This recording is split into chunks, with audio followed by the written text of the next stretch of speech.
دارکوێکەن و بینەری زوومن ئەم کاتان باش پەیامەکەی بەڕێزۆ جەلان بۆ سەرپێخستنی پرۆسەی ئاشتی بێدەنگکردنی چەک بە داواکاریەکەی بۆ پەکەکە لەبارەی بۆ هەڵۆشانە و دانانی چەک ئەگەری وەڵامەکانی پارتی کرێکارانی کوردستان بۆ پەیامەکەی ئۆجەلان و ئەوەی کە لە دوای ئەم پەیامەوەی تر ئەچینە چ قۆناغێکی دیاریکراوی پرۆسەی گفتوگۆ و چارەسەری خوێندنەوەی گشتی لەبارەی پەیامەکەی بەڕێزۆ جەلان بۆ تورکیا بۆ باکووری کوردستان و بۆ ناوچەکە بەگشتی تایبەتی بە دنیای بۆ ڕۆژاوای کوردستان هەموو ئەمانە لەگەڵ سێ میوانی زۆر باشە گفتوگۆکەم حەسەن ئۆزگونەش پەرلەمانتاری پێشووی هەدەپە بەڕێزیان لە ئامەدەوە لەگەڵمانن دکتۆر محەممەد ئیحسان مامۆسای کۆلیژی جەنگ لە لەندەن بەڕێزیان لە هەولێرەوە لەگەڵمان جەلیل ئازادیخواز لێکۆڵەر بەڕێزیان لە ڤێرجینیای ئەمریکاوە لەگەڵمان بەڕێز حەسەن دکتۆر محەممەد بەڕێز جەلیل ئازادیخواز هەرسێکتان بەخێر بێن بۆ زووم هیوادارم زۆر زۆر باش بن دەرفەتم بن لە ئامەدەوە دەست پێ یەکەم چاوەکان لەسەر باکووری کوردستان و تورکیان پەرلەمانتارێکی پێشووی هەدەپەش با قسەمان بۆ بکە بەڕێز ئۆزگونەش پێم وا بە یەک جاری دیکە پێکەوە گفتوگۆمان کرد لەبارەی پەیامەکەی ئۆجەلانەوە پێتوانە بوو یەکسەر بەڕێزۆ جەلان بچێتە سەر مەسەلەی چەکدانان و ئەگەری بێدەنگکردنی چەک ڕاستیەکەی ئەگەرێکی نزیکتر بوو بەڵام پەیامەکەی ئەمڕۆمان بینی خوێندنەوەت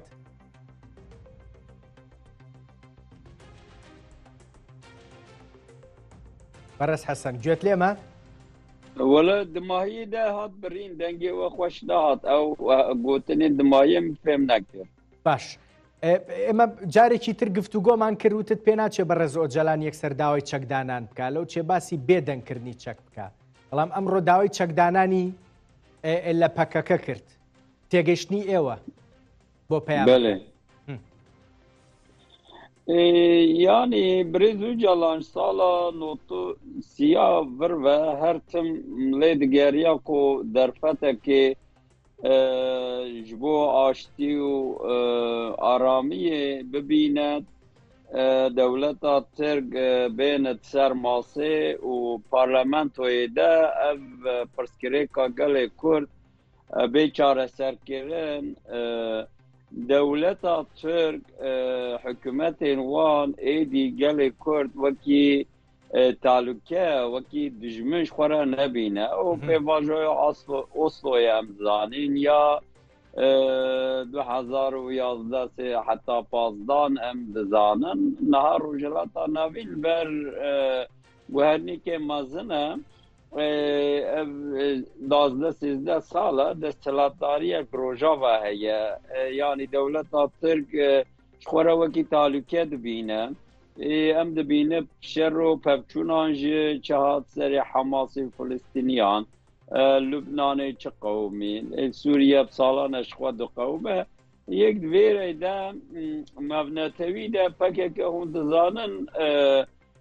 wekî partiyekî meşrû nehat dîtin yani ji hêla kapitalîst modernîtê ve dewletê wan ve ê navnetewî ve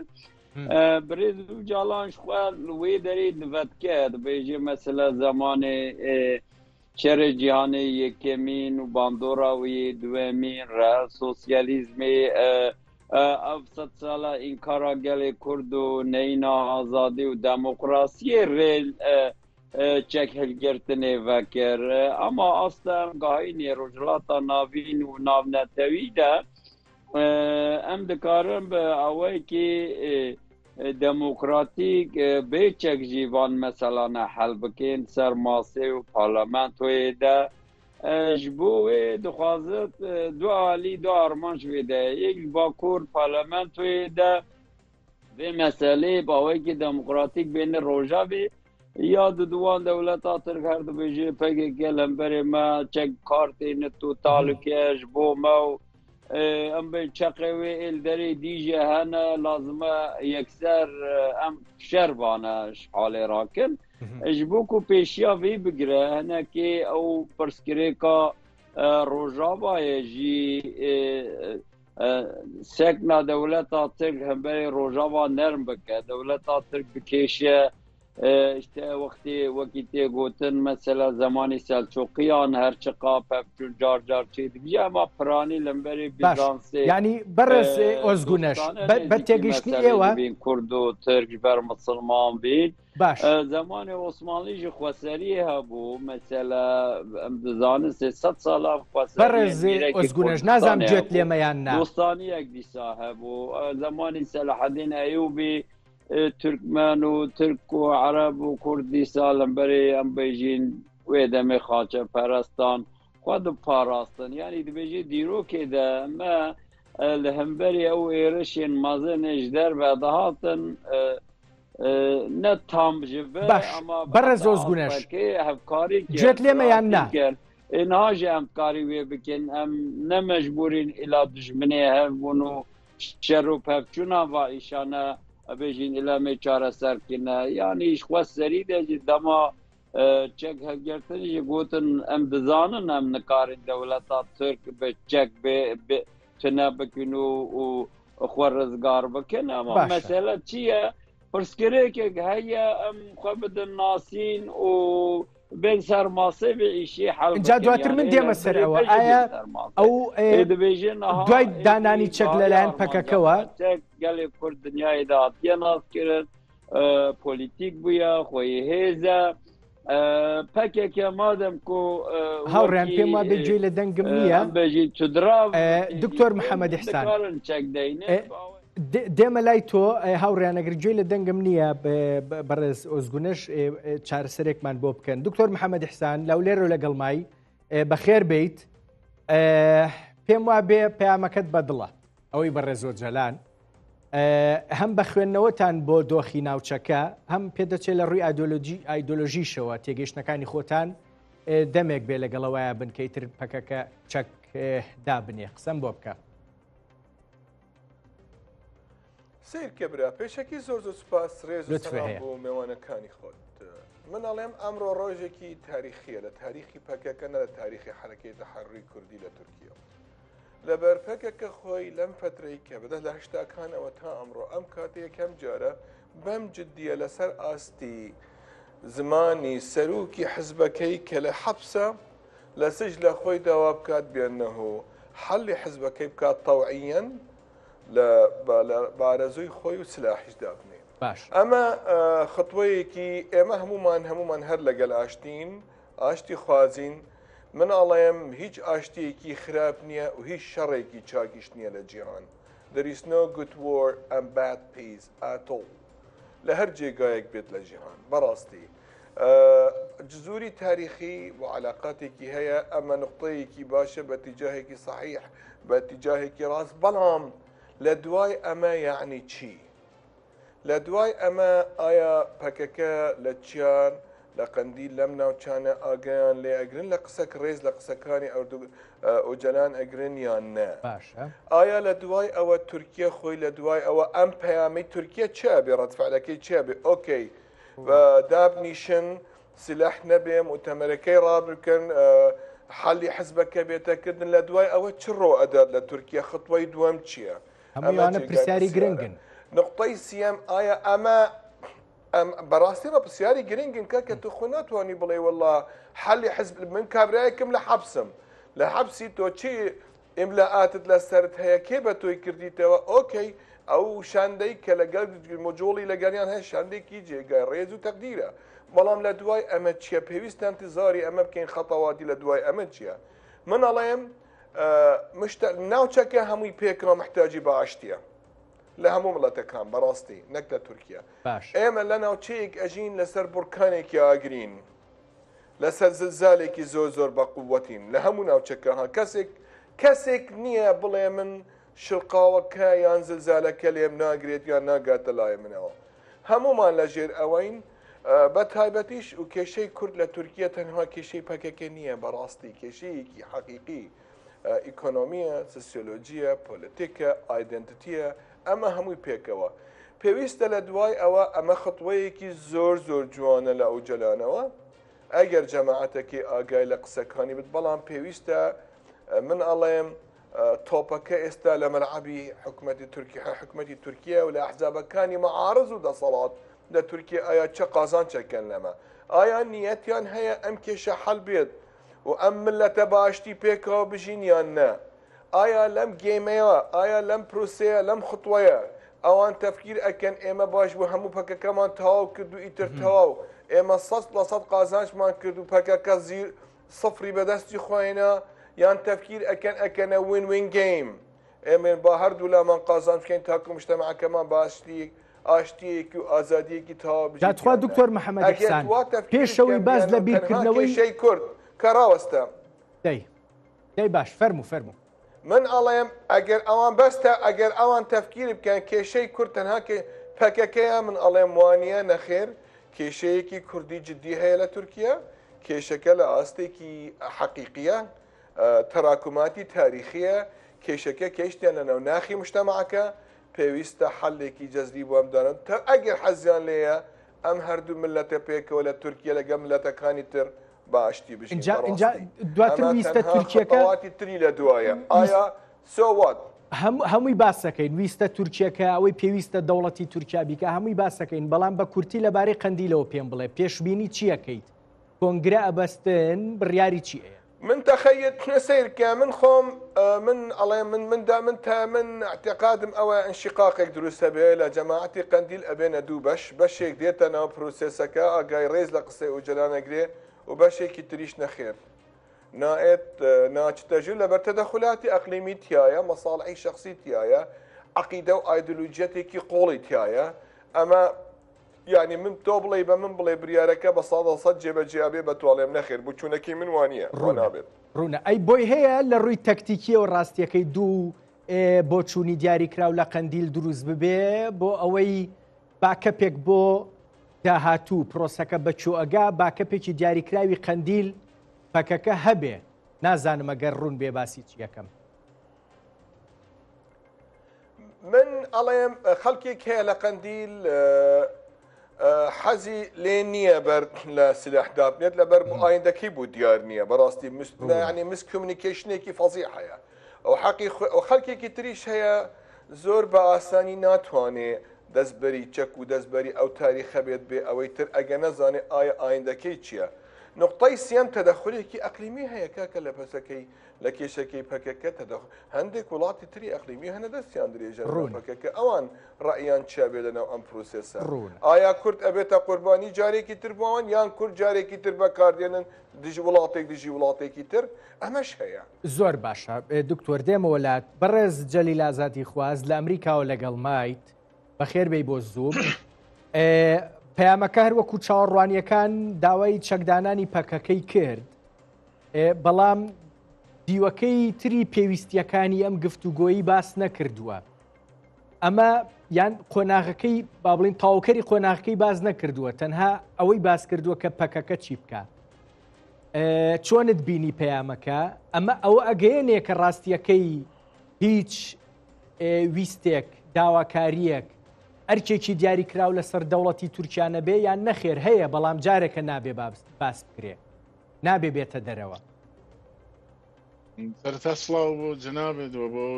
میوانانی بەڕێستم هەموو بینەران زۆر سپاس بۆ بابەتە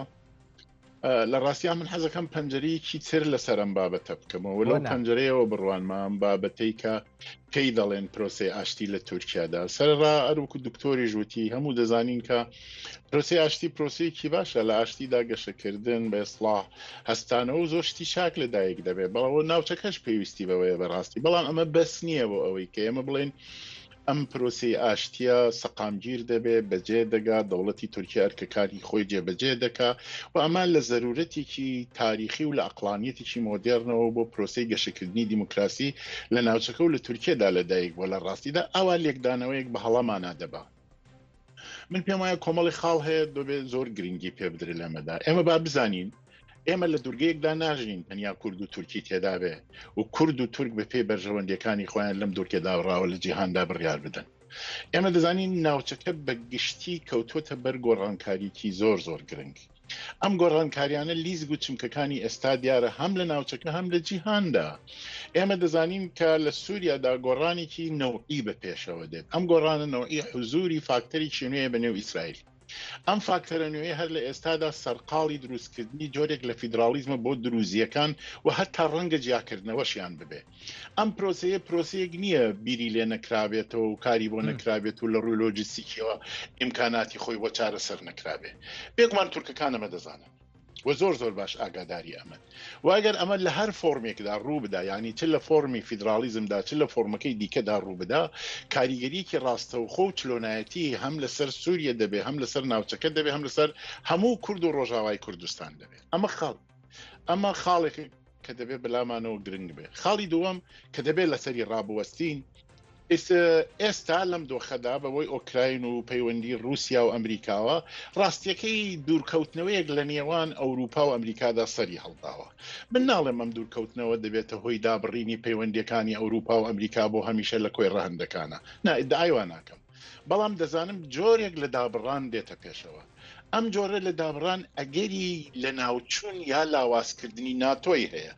ئەگەر ئەم دابڕانە ببێتە هۆی لە ناوچوون یا لاوازکردنی ناتۆ کە ترامپ پێی بێمەیل نییە و ئوسوڵەن کەسێکە حەز دەکا هەموو ئەو ناوەندە گرنگە جیهانیانە بتوێنێتەوە مەسەفەتی ڕاستی پەرگیرە، تورکیا زەرەرێکی گەورە دەکات.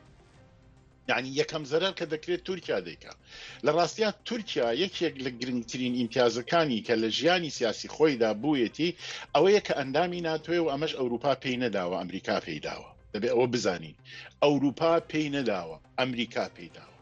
لە ناوخۆشەوە دەبێت بزانین کە دۆخی بزوتنەوەی کوردوک و دکتۆر محەممەد دەستان ئیشارێکی زۆر لۆژیکی پێکرد. تەنیا بە پکەکە بەڕێوە ناچێت، خەڵکێک هەیە، نەتەوەیەک هەیە، بزوتنەوەیەک هەیە، ویستی هەیە و خۆی کۆ کردوتەوە، کار لەسەر ئەمە دەکات. ئەگەر لەم چوارچەوەیدا بڕوانینە بابەتەکان، دیارە بابەتەکان زۆرن، ئێمە دەتوانین فاکتەری زۆرتر بێنینە ناو ئەم بابەتانەوە، دانە سرنجیان بدەین، تێدەگەین کە پرۆسەی ئاشتی با بڵین پرۆسەی ئاشتی لە تورکیادا لەلایەن باخچەلی و ئەردۆغان و دەوڵەتی تورکیەوە بۆچی سەری هەڵداوە؟ لەبەرەوە فاکتەر لە پشتێتی، ینی هەم گۆڕانکاری جیهانی لە پشتێتی، هەم گۆڕانکاری هەرێمایەتی لە پشتێتی و دیارە بێگومان ئەوان خوێندنەوەیان هەیە، ژووری بیریان هەیە، لە کۆڵینەوەی وردەکەن لەسەر ئەم بابەتانە، گەشتونە تا ئاستێک کە هەوڵی چارەسەر کێشەکانی خۆیان بدەن. بەڵام لە ڕاستیدا ئەم هەوڵە و هەوڵدان بۆ چارەسەرکردنی ئەم کێشەیە تەنها بە ڕێزدار ئۆجەلان دروست نابێ. ئەوڵەن لە هیچ کوێی دنیادا نە فۆرمە، نە ڕەسمە، نە جێکەوتووە و نە دەکرێت یەک نەفەر لە برینەتەوەیەک قسە بکە، یەک نەفەر لە برینەتەوەیەک بڕیار بدا، یەک نەفەر لە برینەتەوەیەک داوای چەکداماڵین بکە لە هێزێکی سیاسی کە بەشێک لەم بزوتنەوەی، من ناڵم پێکاکە هەموو بزوتنەوەی باکوورە، بەڵام بەشێکی دیاریکرا و بەرچاوە لە بزوتنەوەی باکوور و هەنگاوەکانی دوای ئەمەش نادیارە. چەکدانان باش چەکدادنین بۆ دایدنی، ئەمە پرسیارەکە دەبێت وڵامی بدرێتەوانێ و پرۆسەکەش بەڕاستیە بەڕێز ئازادی خواست تاوکەم یارمەتی فەرموو باو جملەیە تاوکەم یارمەتی فەرموو. پرۆسەکە یەکجار ئاڵۆزە، پرۆسەکە لە ڕاستیدا نەبەسراوەتەوە تەنیا بە ئیرادەی تورک و کوردەوە، بەسراوەتەوە بە ئیرادەی ئێرانەوە، با زۆر شەفاف قسە بکەین، بەسراوەتەوە بە ئیرادەی ئیسرائیلەوە، بەسراوەتەوە بە ئیرادەی کوردەوە، بەسراوەتەوە بە ئیرادەی تورکەوە، بە ئیرادەی ئەمریکا و ئەوروپیەکانەوە. کەوابێ ئەمە دانە دەبێ حسابی ئەم ئیرادانە بکەین، دەبێ حسابی ئەم فاکتەرانە بکەین، واگەر فاکتەرەکان ڕوونکەینەوە بخەینە کەنارەوە هەڵە دەکەین. زۆر سواس دەکەم کاک حەسەن ئۆزگونەش، دێمەوە لای تۆ زۆر بە کورتی پرسیارت لێکەم. پەکەکە بەدەم بانگازەکەی بە ڕێزۆجەلانەوە چێ بۆ دانانی چەک یان نا؟ البراد بيجي دبيهم بتشن كونغري وكي ديجي بوتنك ديجي هي دبي لازمه علي ياساي ده حقوق والسياسات بيشاوي بي وكرت يعني مثلا ابناء ما بانك هات كرن هرتش دقاده وبرخوا بدن كحكومتا اكفا مهفا مثلا كرده مثلا حقوق ده مثلا ديمقراطي ده ويتشغا بيجي مهما بیشت چک دینا و دینی کی داره و کی و بچه اوانا و پیشروج بینی خاش کردن یعنی مثلا کنگره کم کردن و بریار گرتن نه معیشی چند روزانه و کی دیجی و مثلا پگه که برسوابی بده دولت ترکیه چه بکه و پسچارش وام بده بکه مثلا بیجه هونه چه بکن بەڕێز ئۆزگونەش پێتوانیە بەڕێز ئۆجەلان کاتێک پەیامێکی ئاوا بۆ دانانی چەک لەلایەن پەکەکەەوە ئەدات شتێکی دیاریکراوی پێگوتراوە ئەزانێت تورکیا چیەکە ینی ئێمە لەو چێ نەیزانین بەڵام پێدەچێت بە پەکەکەش گوترابێ هەنگاوی داهاتووی تورکیا چییە و ئێوە دوای چەکدانان چی ئەکەن بۆ ئەکرێ بەڕێز ئۆجەلان ئەمانەی وەرنەگرت بێ و داوای چەکدانان لە پەکەکە بکە یانی گوتنا خۆدا دەبێژێ بە پرسیاری ستویێ مدەیە یا بێگومان دەولەتا ترک بەڕێز ئۆجاڵان ڕە gelek caran em dizanin ev dîtin dikine yanî navbera wan de çi carî qutbûn çê nebûye niha ji bilê gotinan gelê Kurd yanî çekdarên PKK xwe ji wê berî xwe bidin gav avêtin kiryarê de dewleta Tirk hikûmeta Tirk rast e an ne rast e hemberê rojava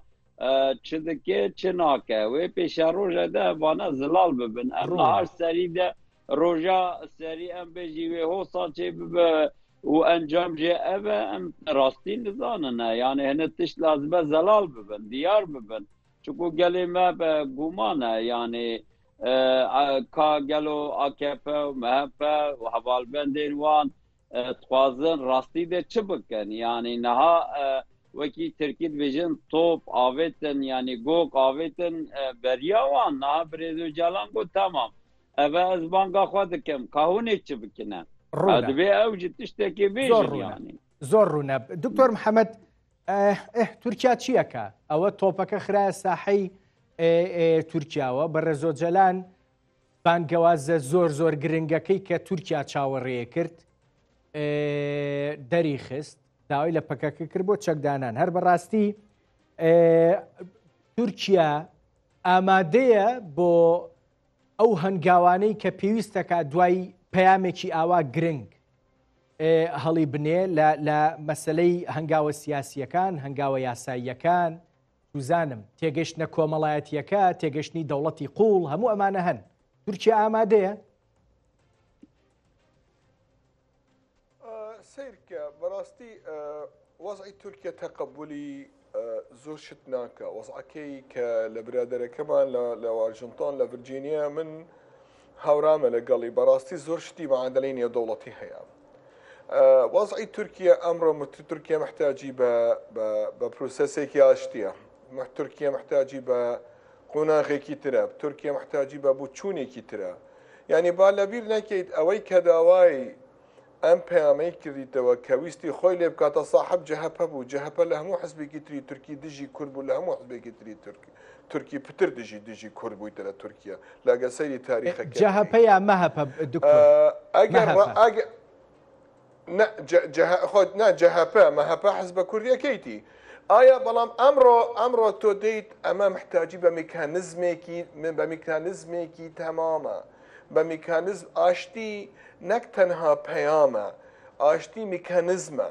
ئاشتی گفتوگویەکی پرۆسیجەرێکی زۆر درێژخایەنە کە تێ بکە ئەمن ئەڵێم ئەمە خطوەیەکی زۆر باشە خطوەیەکی بە تیجاهێکی تەواوە بەڵام ئیشێکی زۆری ماوە لەسەر بکەن ئەگە تورکیا بە عەقڵ و بەڕاستی حەزی لێیە تورکیەیەکی مستەقر بێ تورکیەیەکی مەشاکل اقتصادیەکانی کەمتر بێ تورکیەیەکی لە ئایندەیەکی گەشتر لەو خۆی دابیم کرد لە مەسەلەی ناتووە لە مەسەلەی اقتصادە لە مەسەلەی ئەسرائیلە لەبەر تۆ لەم ناوچێسێ مەشاریعی گرنگت هەبوویە لەم قۆناغا مەشروعێکی ئیسرائیلیت هەبوویە مەشروعەکە سەری گرت تا ئەمڕۆ حقیقەت لە غەزەی وێران کرد لبنانی وێران کرد سووریەی تەدمیری کردیتەوە تەواو مەشروعێکی ئیرانیت هەبوو لە ناوچەکە کە کشەی کردیتەوە لە جیاتی هیلالی شیعی زۆر دەپشتەوە گەڕایتەوە مەشروعێکی تورکیا هەیە ئەمڕۆ شەهر عەسەلێکی هەیە ئەمڕۆ لەحزەیەکی غروری هەیە کە لە تورکیا لە سووریا انتصارێکی کردیە بەڵام بچوونەکەی من حقیقەت تەنها مەشروع ئیسرائیلی سەرکەوتیە لە مەشروعەکانی ترنە کێشەی کوردیش ئەمە یەکێک لە کێشەکانە ئەگەنەیەتە حەڵکردن لە باکووری کوردستان لە تورکیەوە ئەبێتە نقطەیەکی خراپ لۆیان ئەگەر عەقڵ ئەگە دەنگی عەقڵ بەرز بێ ئەگە دەنگی عەقڵ بەرز بێ لە تورکیا و لە لای کوردەکانیش نەک تەنها لە لای تورک بەتەنیا لە لای سیاسەتمەدارەکانی کوردیش پێویستە کێشەکە ببێتە حەلکردن لەبەر وەزعی ناوچەکە وەزعی ناوخۆی وەزعی خەڵک تەحەمولی زیاتر ئەم زختە ناکات دوو قڕن بەردەوام بێ. دکتۆر تۆ پێم بڵێ زهنیەتێکەیە زهنیەتی دەوڵەتی تورکیا دیارە چۆنە، بەڵام دۆخێکی هەرێمی شەیە تۆ ئێوە و دکتۆر کاکە ئازادی خوازیش باستان کرد دۆخە هەرێمیەکە وا لە تورکیاکە بڕیارێکی ئەقلانی من سیرکە من سەیری هەر حەدەسێکە بکەم کە لە متعلق بێ یان پەیوەندی هەبە بە کێشەکەی کورد من سەیری سێ لێڤڵەکەم لێڤڵێکی نەتەوایی لۆکاڵ لێڤڵێکی ریجنەڵ ئەقلیمی لێڤڵێکی نێودەوڵەتی لە کێشەکانی کوردەوە لێڤڵی نێودەوڵەتی زۆر بە قووەت نییە لە تاریخەوە نێڤڵی ئەقلیمی شوانیە ئەحتیماتەگا لەسەر لێڤڵی داخلی زیاتر ئەم ئەحتیماتەگا من ئەڵێم تا ئەمڕۆ مجتەمەعی تورکی کۆمەلگای تورکی استعدادێکی نییە بتوانێت گەستە ئاستێکی پرۆسەی ئاشتی سەری بگرێت وەختێکی زیاتری دەوێت من ئەڵێم خطوەیەکی باشە بەڵام ئیشێکی زۆرتری ماوەکە بکەین ئەوان خلۆخۆیان بکەن تاکو ئاشتێکە و بیدون بروکەرێکی نێودەوڵەتی بیدون بروکەرێکی نێودەوڵەتی لەم پرۆسێسە سەرناگرێ پرۆکەرێکی نێودەوڵەتی لەناو ئەم معادلە نەبێ نەک لە عەقلی کورد لەو مستەوایەت کا بتوانێت پرۆسەی ئاشتی سەر بگرێت نەک لە عەقلی تورکیش لەو ئاستەدایە کە بتوانێت پرۆسەیەکی ئاشتی بەو شکلە سەر بگرێت لەبەر ئێمە جنوب ئەفریقیانین ساوت ئەفریقیانین بەڕاستی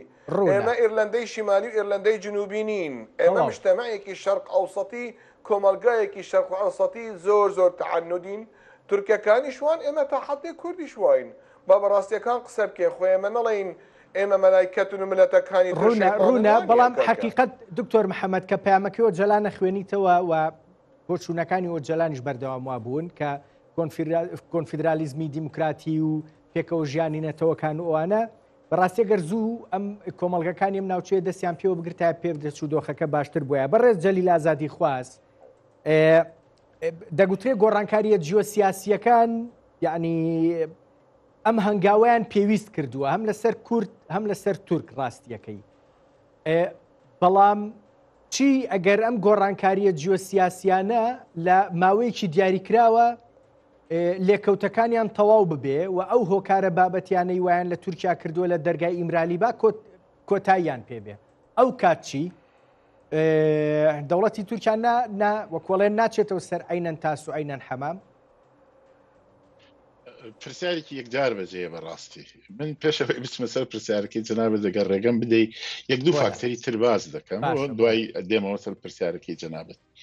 لە ڕاستیە کورد لەسەر سێ ئاستا ئەمڕۆ بەهێزە نابێ واقع لەبیر بکەین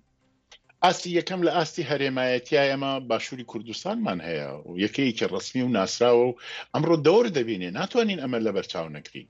لەسەر ئاستی سووریا واقعیەتێک هەیە ینی دیفاکتۆیەک هەیە و دیکتاتۆری تعامل دەکای بینین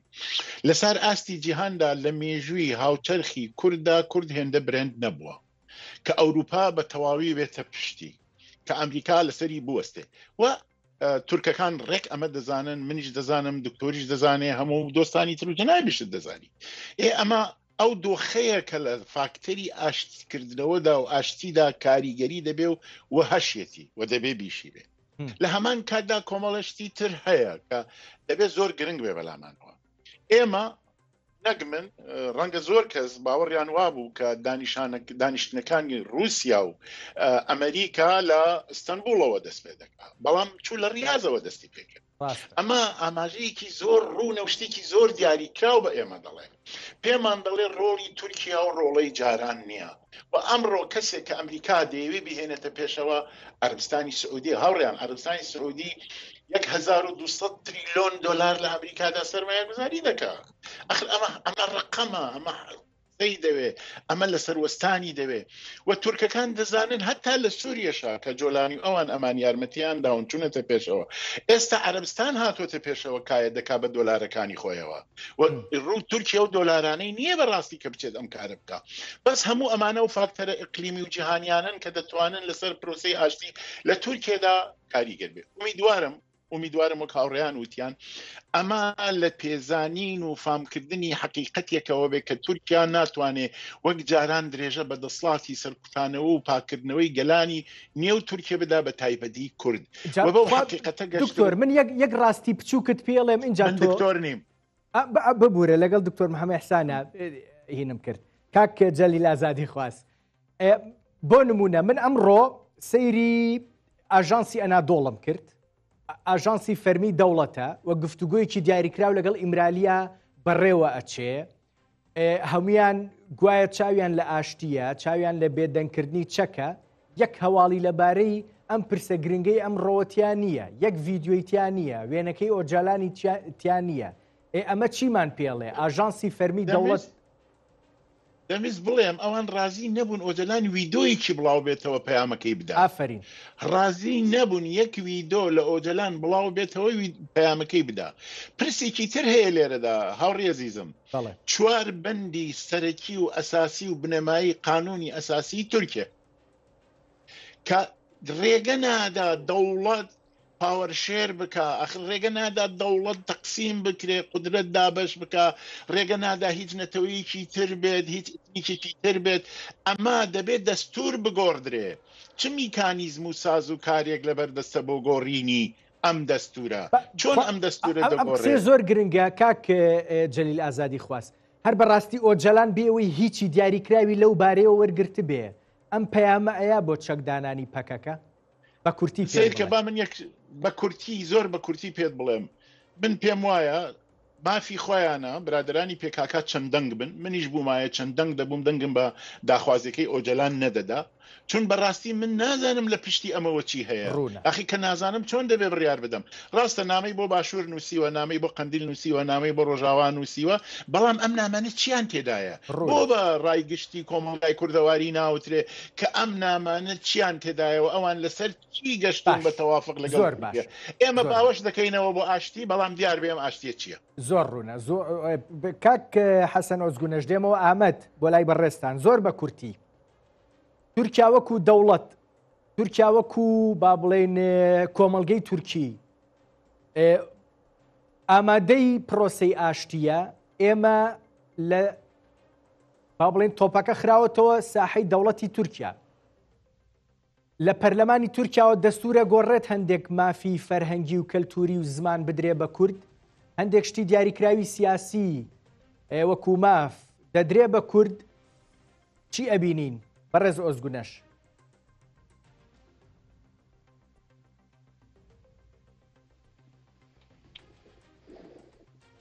پێم وابێ گوێ لێم نەبوو هاوڕێیان وایە؟ باش بۆم ئەگەر باش بۆ حەزەکەم ڕاستێکی و پرسیاری لێ بکەم. دکتۆر محەممەد ئیحسان، یەک پرسی زۆر گرنگکە بمەوێ باسی بکەم، ئەگەری نەگۆڕانی تێگەیشتنە با بڵێن دەوڵەتیەکەیە، ڕەفتاری چەند ساڵی ڕابردووی تورکیا بەردەوام ڕەفتارێک بووە هیچی وان نەگۆڕاوە لەگەڵ سەردەمی میساقی میلی. ئێستش باسی میساقی میلی و ئەو فراوانخوازیە و ئەو پرسە دیاریکراوە ناکە. چی ئەگەر ئەم با بڵێن هۆکارە بابەتیەکان گۆڕانکاریی دیاریکراویان بەسەرا بێ و فشار لەسەر تورکیا نەمێنێ لەو نێوەندەیە، ئێمە ناگەڕێنەوە دۆخێکی دیاریکراوی مامەڵی دەوڵەتی تورکی وەکو ساڵانی ڕابردوو بەرامبەر بە کورد و ئەو کات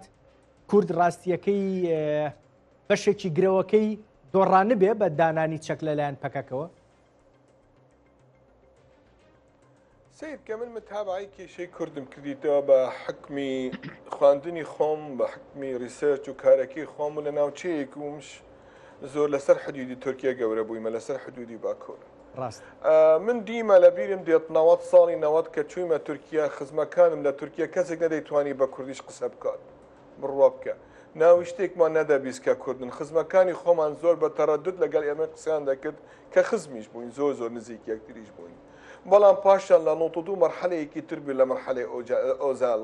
پاشان چووینە مەرحەلەیەکی تر، پاشان تەطەورێک لە مووقفی تورکی هەیە. ئەمە نەناحیەیەک، بەڵام عینی کاتیش نەناحیەی سۆسیۆلۆجی، تەخەلوفێکی زۆر هەیە بەرامبەر کورد لە تورکیەوە خەڵک دەیناگات ئەمانە چ دێنەوێ لەبەر فکری قومی تورکی زاڵ بوویتە لەسەر ئەساسێک دامەزراوە قەت تەخەی لەم وڵاتە هیچ کەسێک نییە هەموو کەسێک لەسەر ئەماخە بژێت تورکیا لە فترەیەک کە ئەو قوناغە ئەو عەسڕەوا بوو بەڵام لۆ ئەمڕۆ ناگونجێ من ئەڵێم معطیاتی نێودەوڵەتی لە مەسلحەتی تورکیەدا نییە بەردەوام بێت بەو عەقلیەتە مجتەمەعەکەش پێشوە چوویە حەقیقەت تەتەورێکی تیا هەیە ئەمە ئەم ئیشە تەنها ئیشی تورک بە تەنیا نییە پێویستە ڕۆشنبیرەکانی کوردیش تۆ نابێت تاوا بکەی هەموو شتێک لە وڵاتەکەی کە تۆ لێ تیا ئەژید پێویستە ئەمە لە هەردوو لا بێت ئایا هەردوو تەرەف حەزیان لێیە لە بەبێت کە ئەمە کە ئاشتێکە سەری بگرێتیان نە من ئەڵێم لە 2011 ئەک لە 2016 بوو 2000 ئەو کە جەنابی سەرۆک بارزانانی تەدەخلی کردو هاتە ئامەد لەگەڵ ڕەجەب تەیب ئەردۆگان کە کارێکی پرۆسەی ئاشتیان کلێکیان کرد خطوەیەکی باش بەڕێوە چوو پاشان ڕاوەستە من ئەڵێم ئەو کاتە هەردوو تەرەف نەگەیشت بوونە قەناعەتێک کە حەزیان لێبێ ئاشتی هەبێت ئەو کاتەدا جارێکی تریش دووبارە ئەکەم دوو کێشە هەیە لە تورکیا لەگەڵ کورد کێشەیەکی کوردی تورکی هەیە کێشەیەکی حکوومەتی تورکی هەیە لەگەڵ پەکەکە لەگەڵ لە نەزەری زۆربەی خەڵکەکانی تورکیا کە ینی ڕێکخراوێکی تێرەستە ئەوان مێشکیان وا پڕکراوە ئەمڕۆ تەبێت ئەمە بکەیت تەواکوماتی تاریخی لەسرە تۆ دێت ئەمڕۆ ئۆکێ ئۆجەلان وتی سلاحدانە ئایا ئەمە ولاوا لێ دێت کە ئەو خەڵکانەی کە گیراون لە حەبسەخانەکانی تورکیان لە حەبس بێنە بەردانیانە قرارێکی عەفوی لە دوای هەیە یانە ئەو خەڵکێ لە قەندیلەکان جێگاچێ ئایا ئۆجەلان خۆی ئەبێتە ماندێلە یان نابێتە ماندێلە ئەگە بوویتە ماندێلە چۆن ئالەتەکە چۆن ئەبێت و چۆن ئەم کێشە دێتەکردن ئایا مجتەمەی تورکی تەقبولی ئەم تەسامحی ئەکایان ناکە ئایا مجتەمەی تورکی ساوت ئەفریقایە ئانە ئەمە هەمووی پێکەوە پرسیارم بۆ ئایندە من ئەڵێم بەڕاستی گۆڕانکاری هەیە گۆڕانکاری لە عەقڵی پەکەکەش هەیە گۆڕانکاری لە عەقڵی وجەلانیش هەیە گۆڕانکاری لە عەقڵی مجتەمەی تورکیش هەیە ناوچەکە محتاجیەکی ضروریەتێکی حەدەسێکی ضروریە کە ئەم شتە بێتەکردن تاکو خۆیان لە بەرەو قوناغێکی تر بچن خۆمان حازرکەین بە شتێکی تر من لەم پرۆسێسە هەمووی پێکەوە بینم برادران لە ڕۆژاوا زیاتر لە هەموو کەسێکی تر قازانچەکان لە پەیامی ئۆجەلان ئەمڕۆ جاوەڵای دواتر پێم بڵێ دکتۆر محەممەد ئیحسان ئەوەم پێ بڵێت چونکە ئەخیر پریارێکی تریان هەبێ باشە من ئەخیر پرسیارم لەباری ڕۆژاواوە بێ بەزە چمۆ لای بەڕێز ئۆزگونەش بەڕێز ئۆزگونەش زۆر بە کورتی لە پەرلەمانی تورکیا ئێمە ڕەخساندنی با بڵێن هەلومەرجێکی یاسایی و سیاسی ئەبینین گۆڕانکاریەکی دەستوری ئەبینین لە تورکیا یان نا بە کورتی پێم بڵێ ڕاستی هەموو پارتیان ینی ئی پارتی و زافەر تێنە و نیژادپەرستن خۆ بچووکن ئێدی هەمیشی دەبێژن ینی دەستورا بنگهی دەژی ئەم ئامادە نەهنە گوهرتنان چێ بکەن و پرسکرێکی پارلەمەنت و ئێدا گفتوگۆ بکەن ینی بەری ئەف دەرفەت نەبوون مەسەلا پارتیەکی دەگو ئێدی هەمی دەردکەتە دژبەر دەردکەتن نەهاش بەر ڕەوشە ڕۆژهەڵاتە ناوین و ڕەوشە سووری و ڕۆژاوە ئەو خەتەریەتە سەرخوا دبینن ینی ئەف دەستوەردانە ڕۆژاوا دەبێ وێ دماهیە ڕێبێل سەرمە وێ بچی ئیرانێژی ji bo wê yanî gotinê xwe de dibêjin em dixwazin parlamentoyê de nîqaş bikin vêca hêza me ya gelê Kurd bi giştî de û desteka wekî hevalekê me anî ziman ya Ewropa heye ya nizanim Amerîka İsraîl heye yanî ew ji vê saetê û pêve nikarin em bêjin hîle tev bigerin çuku rewşa wan jî gelek xirab e باس دەکەم دەست خۆش بەڕێز جەلیل ئازادی خواست پرسی ڕۆژاوای کوردستان لەم نێوەندەیە زۆر گرنگە پارچەیەکی دیاریکراوی کوردستان چاوەڕێی ئایندەیەکی دیاریکراوە و ڕاستیەکەی زۆرێک لە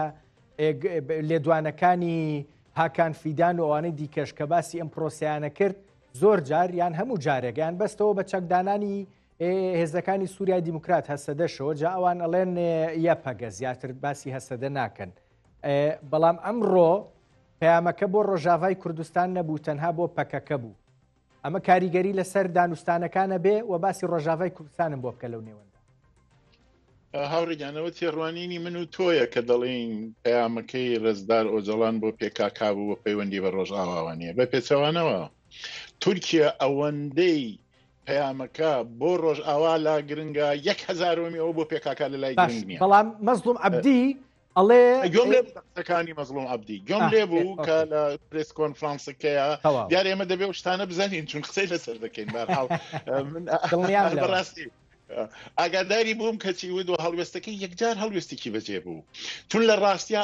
ئەو شتەی بە تورکەکان وتەوە کاکە ئێوە لە سەرم پەیامەی ئۆجەلان بۆ دانانی چەکی ئێمە و توانەوە نامان و دەست هەڵگرتن لە ڕۆژئاوای کوردستان حساب مەکەن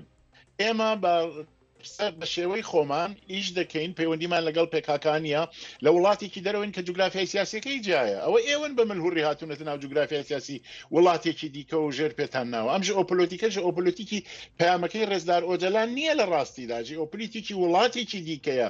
و بۆیە تورکەکان ئەمایان بەلاوە گرنگە دوو خاڵی تر کە مامۆستاگیان دەبێت لە بیری شیار یەک بۆ تورکیا ئیسار دەکا لەسەر ئەوەی کە لەم پرۆسی ئاشتیدا کەسی سێهەم هێزی سێهەم هاوبەشی سێهەم نابێ ببێ هاوبەشی سێهەم کێیە هاوبەشی سێم خۆ من نیم خۆ جنابت نید هاوبەشی سێم ناتوانێت وڵاتانی عەرەبی بێ هاوبەشی سێم یا ئەمریکای یا ئەوروپایە ئێکە کاتێ هاوبەشی سێم دێتە ناو پرۆسەکەەوە ئیلتیزاماتی بۆ تورکیا دروست دەبێ وەڵام بداتەوە شتی دەکەوێتە ئەستۆ و لە ئەستۆیەتی کە ئەمانە جێبەجێ بکە نایهێنێتە ئەوێەوە بۆچی بۆ ئەوەی هیچ بەرپرسیارەتێکی سیاسی ئەخلاقی نێونەتەوەی ئەوانە هەڵنەگرێ لە ڕاستیدا بۆی هەر کاتی شتەکان لە ئاراستی خۆی داناچێت بپێتەوە بە ئاسانی دەدا لە ژێرکایەکە و تێکی دەدا ئەمە ئەو واقعەیە کە ئێمە ئێستا لەبەر چاومانە بۆیە پرسیار زۆرە هاوڕێگیان لەسەر ئەم پەیامە بە باوەڕی منم پەیامە پەلەی لێکراوە ئەم پەیامە نەدە وایە ڕاستە و خۆ بچێتە سەر چەکدانان پرۆسەی ئاشتی چاکە بە پیریەوە نەک تورکەکان ئێمەش پێویستمانە و هەمومان دەزانین کە ئاشتی خزمەت بە هەموو منتەقەکە و بە ئێمەش دەکا بەڵام ئاشتی دەبێت دیارێ ئەمریکاش لەسەر میزی دانوستان و ئاشتی لەگەڵ ژاپۆن دانیشت ئیمپراتۆری ناچار کرد بە پێی پەتی بێ بۆ ئۆفیسەکەی و دەست لە هەموو شتێک هەڵبگرێ ئێمە دەبێت بزانین چۆن دەچینە سەر پرۆسی ئاشتی وان پرۆی ئاشتی لەکوێ بەڵێ فەرمۆ ڕوونە یعنی ئەوەی کە تۆ پێت وایە دوو ڕەئی جیاواز قەندیلەوە ئەبێ ئەمە پێدەچێ خاڵی بەهێز بێ نەگلاواز بە کورتی شتێکی باش بێت لە لای من نەگدو بە تەکیدەوە دەڵێم لە قەندیل جیاوازی دەنگ هەیە و چەندەنگیە و ئەم چەندەنگیان پێ پۆزیتیڤە. سپاس دەکەم دکتۆر محەممەد کاتم زۆر کەم ماویست لەبارەی ڕۆژاوای کوردستانەوە قسە بکەیت چی ئەم پرۆسێ ڕۆژاوای کوردستان نەگرێتەوە تێکە چێ؟ من ئەڵێ ئەم پەیامە لە مەسلحەتی برادەرانی ڕووشاوایە ئەڵان ئەگەر بێن اتهامی ڕووشاوا بکەن کانەوە پەکەکەن ئەمە سەرۆکی پەکەکە خۆی ئەڵێ دەست چەک بەردن چەکمان نییە خۆیان حەلکەن علاقەتێکمان پێ نییە و